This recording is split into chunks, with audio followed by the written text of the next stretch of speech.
নমস্কার প্রিয় দর্শকবৃন্দ, স্বাগতম আজকের জ্যোতিষীয় বিশেষ পর্বে। আজ আমরা আলোচনা করব 28 নভেম্বর 2025, যেদিন শনিদেব বক্রী অবস্থা থেকে মার্গী হবেন এবং তার তুলা রাশির উপরে গভীর প্রভাব। গত 4 মাস 15 দিন ধরে শনিদেব বক্রী ছিলেন, যার ফলে অনেক কাজ আটকে ছিল, কিন্তু এখন সময় এসেছে গতি, ফলাফল এবং নতুন শুরু। শনিদেব আপনার ষষ্ঠ ঘরে গতি শুরু করবেন। এর অর্থ প্রতিযোগিতা, চাকরি, শত্রু ও স্বাস্থ্য সবকিছুতেই উন্নতি। দীর্ঘদিনের কোর্ট কাচারি বা আইনি ঝামেলা কমবে। অফিসে আপনার কাজের মূল্যায়ন হবে। চাকরি পাওয়া বা বদল হওয়ার পথ খুলবে।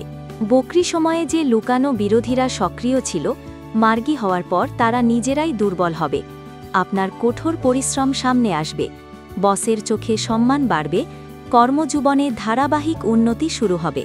বক্রী সময়ে যেসব ব্যয় বা আর্থিক চাপ তৈরি হয়েছিল, এখন তা ধীরে ধীরে কমবে।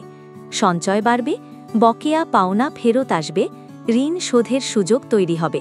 মার্গী শনির কারণে পরিবারের মধ্যে ভুল বোঝাবুঝি কমে যাবে। সম্পর্কে স্থিরতা ফিরবে, দাম্পত্য জীবনে ভারসাম্য আসবে।